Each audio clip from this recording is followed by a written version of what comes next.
Merci de nous rester fidèles sur les ondes de la 89.3 FM. Tout de suite, le journal.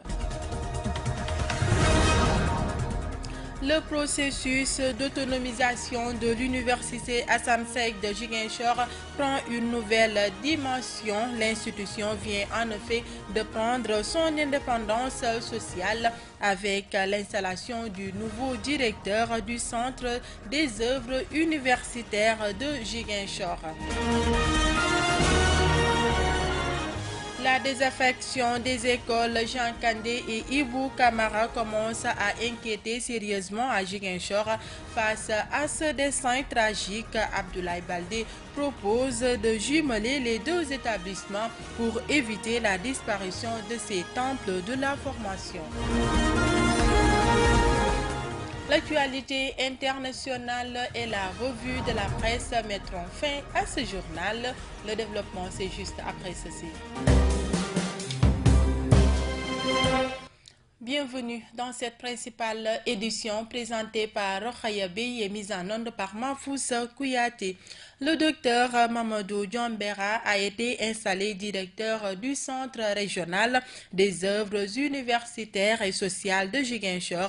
La cérémonie officielle s'est déroulée hier à l'université Assane Seck en présence du ministre de l'Enseignement supérieur, de la Recherche et de l'Innovation, nous dit Mahamadou Salif Ndiaye. Fini le portage par le coude. Le Centre régional des œuvres universitaires et sociales de Ziguinchor a officiellement commencé son travail. Son premier directeur, le docteur Mamadou Djombera, a été installé par le ministre de l'Enseignement supérieur, de la Recherche et de l'Innovation. Pour Ziguinchor, toutes les conditions sont à présent réunies. Le travail peut commencer officiellement. Je sais que sur certains aspects et pour certaines prestations, le CROUS a pris les choses en main. Mais il est important de le faire savoir, de dire à tous ceux qui ont eu à un moment donné et à des titres divers à intervenir pour la mise en place d'un centre autonome des œuvres sociales à Ziguinchor, dans la région naturelle de Casamance, que ce qu'ils réclamaient a été accepté par les pouvoirs publics. Que son Excellence, le président de la République, M. Macky Sall, particulièrement soucieux des conditions de vie des étudiantes et étudiants, a bien voulu accéder à la demande de la communauté universitaire de Ziguinchor, je voulais dire aux communautés des régions du sud du Sénégal.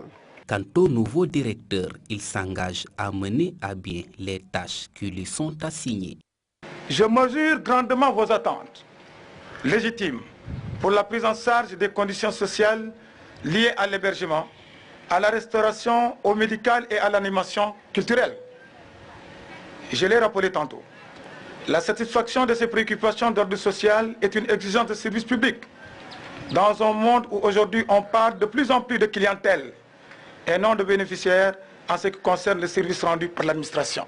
À ce titre, je m'engage à m'employer à remplir cette obligation avec mon équipe, mais aussi surtout avec vous, parce que ne nous trompons pas.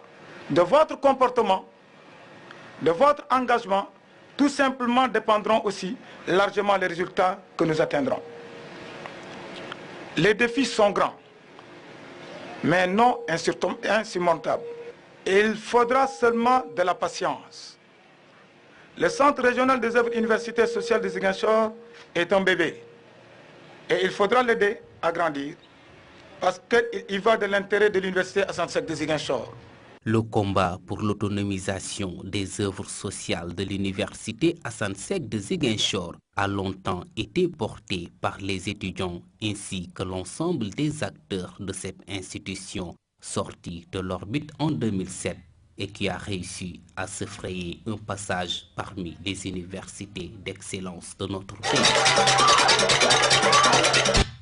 Éducation, toujours, le ministre de l'Enseignement supérieur, Mary Teuw Niane, a effectué une visite des chantiers de l'Université Assane Seck de Ziguinchor ce lundi 13 novembre 2017.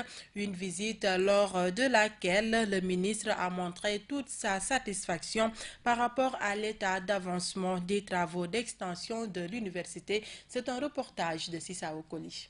Après près d'une heure de visite sur les sites abritant les travaux d'extension de l'université de Ziguinchor avec sa délégation composée de ministres, de députés et autorités locales, le ministre de l'Enseignement supérieur, Mary Teuw Niane, n'a pas caché sa satisfaction par rapport à l'état d'avancement des travaux. On peut retenir que depuis notre dernière visite, il y a eu un très grand progrès. Lorsque je quittais Ziguinchor, il y a quelques semaines, j'étais pessimiste. Aujourd'hui, je suis très optimiste. Et je voudrais féliciter l'entreprise Satar pour l'effort important qui est fait. Elle travaille jour et nuit et nous avons vu les résultats. Et ce que je souhaite, c'est que ce rythme soit maintenu pour qu'au mois de janvier, le gros œuvre soit totalement terminé et qu'on entre dans le second œuvre. Je voudrais aussi souligner que le bâtiment pédagogique que nous avons derrière nous est quasiment terminé et on peut espérer qu'en fin novembre, il sera livré à l'université Assane Seck de Ziguinchor. Le ministre annonce même l'inauguration de quelques bâtiments dès le premier trimestre de l'année prochaine par son Excellence Macky Sall, si le rythme de construction est maintenu. Pour le ministère de l'Enseignement supérieur, de la Recherche et de l'Innovation, l'année 2018 sera l'année des inaugurations. Et ici, à l'université Assane Seck de Ziguinchor, nous viendrons et notre grand souhait, c'est que le président Macky Sall vienne inaugurer au premier trimestre de 2018, cette grosse infrastructure qui fera qu'on aura ici à Ziguinchor des infrastructures de niveau et de qualité correspondant à l'ambition que ce pays a pour cette université Assane Seck de Ziguinchor. Contrairement aux précédentes visites, le ministre de l'Enseignement supérieur est sorti satisfait cette fois-ci. Il a tenu à féliciter l'entreprise en charge des travaux pour l'état d'avancement des constructions. Le ministre a même annoncé l'inauguration de quelques bâtiments pour le premier trimestre de l'année 2018. La mairie de Ziguinchor a procédé hier à la traditionnelle cérémonie de remise de kits scolaires aux différentes écoles de la commune. Cet acte s'inscrit dans la volonté d'améliorer la qualité de l'enseignement et de booster les performances scolaires dans un département qui rivalise petit à petit avec les autres départements du pays en termes de résultats. C'est un reportage de Eva Sagna. Dans sa vocation de rendre l'enseignement plus performant dans la commune de Ziguinchor, le député maire Abdoulaye Baldé a remis du matériel scolaire et didactique à l'inspecteur de l'enseignement et de la formation de Ziguinchor. Ce matériel, composé d'ardoises, de cahiers, de boîtes de craie, entre autres, s'évalue à 13 millions de francs CFA et sera distribué dans les différentes écoles publiques de la commune. Nous avons déjà remis un important lot de médicaments aux établissements de santé de la commune. Et aujourd'hui, nous venons de remettre du matériel scolaire, que ce soit des cahiers, que ce soit des craies, des ardoises, des rames de papier, bref, tout le matériel qui est nécessaire au bon fonctionnement des écoles de la commune. Nous l'avons remis à l'IEP, c'est pour une valeur de plus de 13 millions de francs CFA que nous venons de remettre aujourd'hui à l'IEP pour participer à l'effort à côté de l'État de faire de notre école l'école de la commune, une école d'excellence dans notre commune. Donc c'est un geste extrêmement important.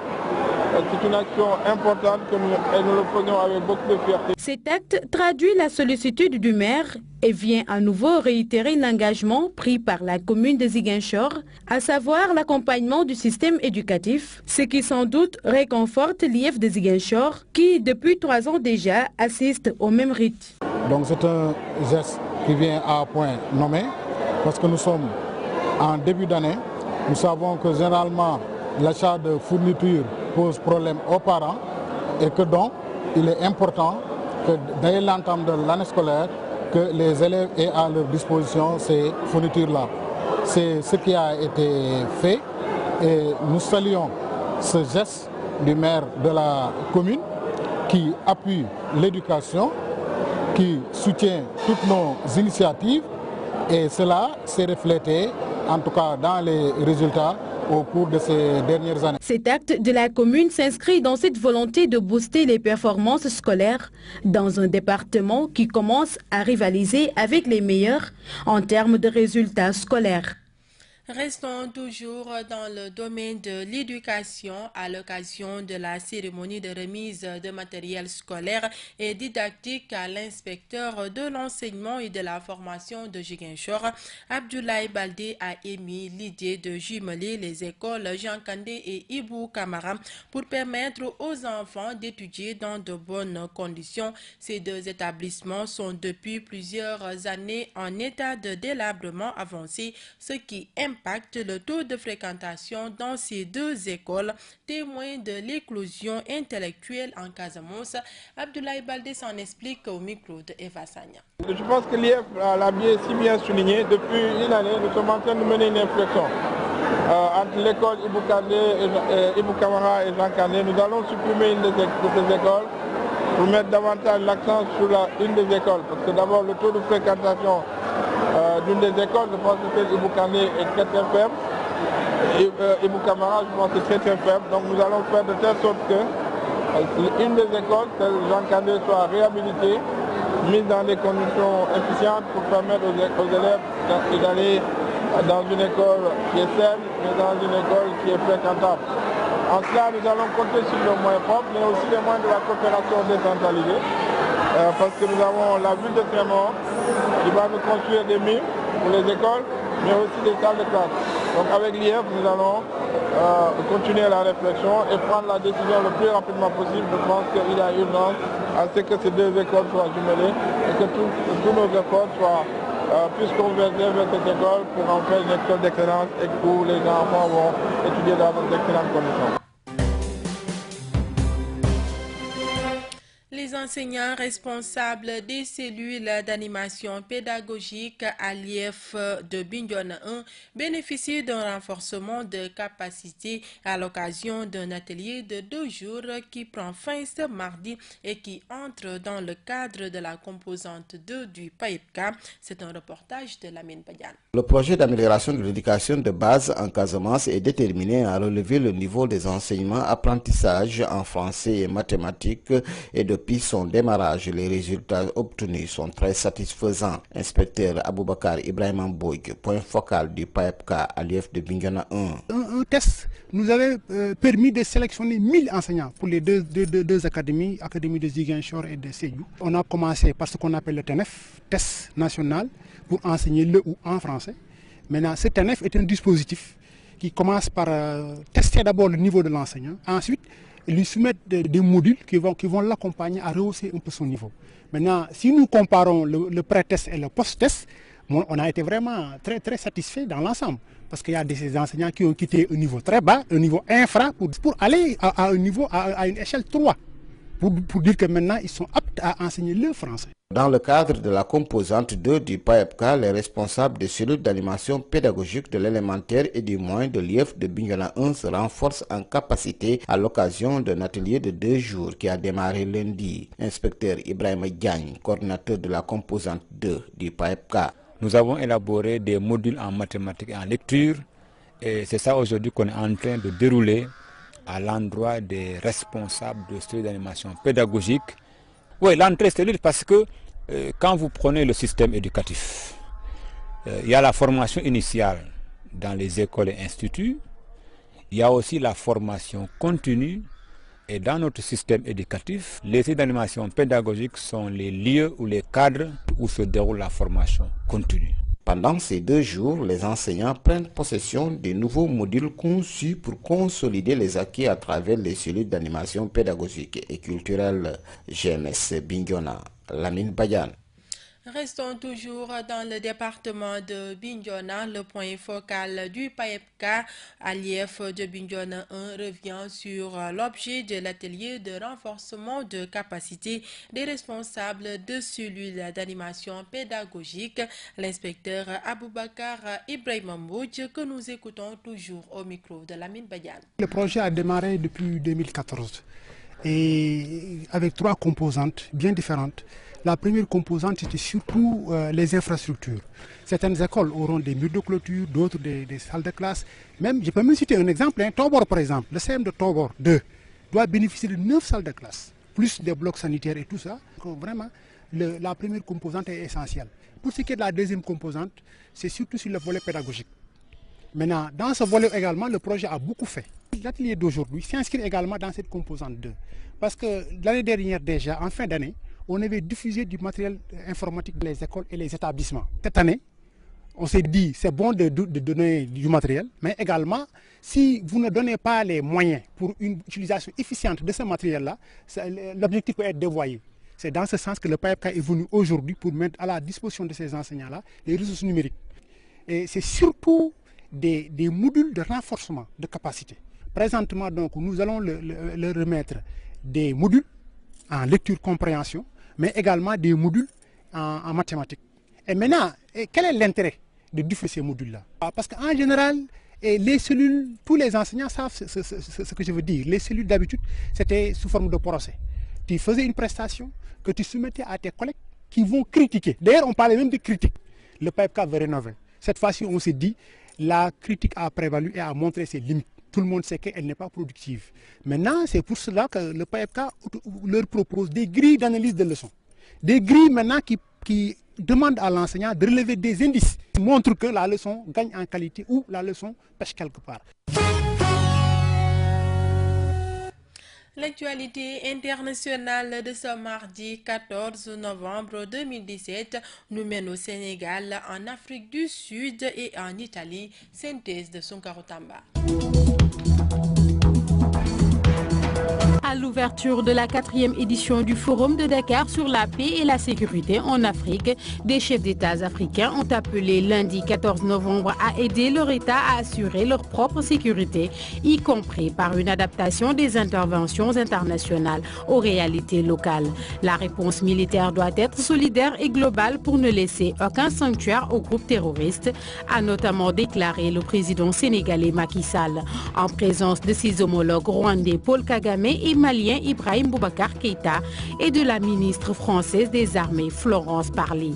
Le risque aujourd'hui, c'est de voir les terroristes vaincus ailleurs chercher des zones de repli en Afrique, a-t-il ajouté, en référence notamment aux revers subis par l'organisation État islamique en Irak et en Syrie. Il faut que l'Afrique prenne en charge sa sécurité, mais pour cela, il faut que nos partenaires nous accompagnent, a insisté le président sénégalais. La maintenance des forces, les indemnités à payer, le comblement d'effectifs, l'Union européenne et les Nations unies pourront venir à point. Mais la base doit être assurée par les Africains. En Afrique du Sud, l'ancien vice-ministre sud-africain de l'Éducation, reconnu coupable d'avoir agressé plusieurs femmes dans une boîte de nuit, a été condamné lundi à payer une amende de 6 000 €. Cette décision provoquant la colère des militants dans ce pays où les violences faites aux femmes sont un fléau. Doudouzi Manana, 33 ans, avait démissionné du gouvernement après cet incident survenu le 6 août dernier au petit matin et qui avait été filmé et largement diffusé sur les réseaux sociaux.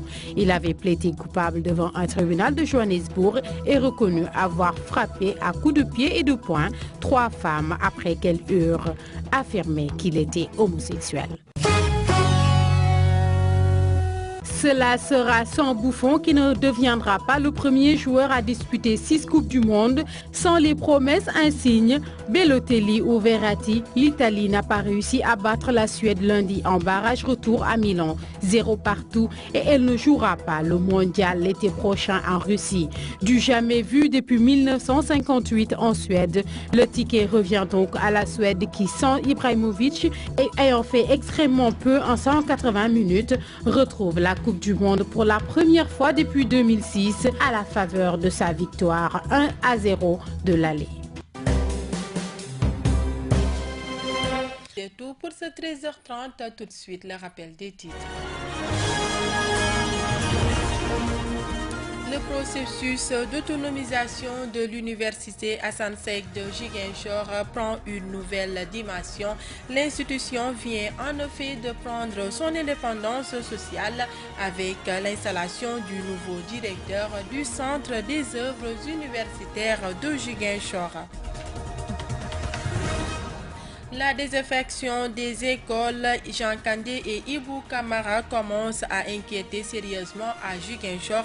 Face à ce destin tragique, Abdoulaye Baldé propose de jumeler les deux établissements pour éviter la disparition de ces temples de la formation.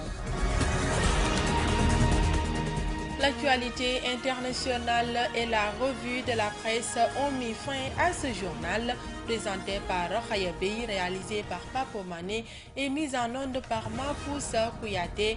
Merci de votre fidélité et bonne suite des programmes sur GMS FM.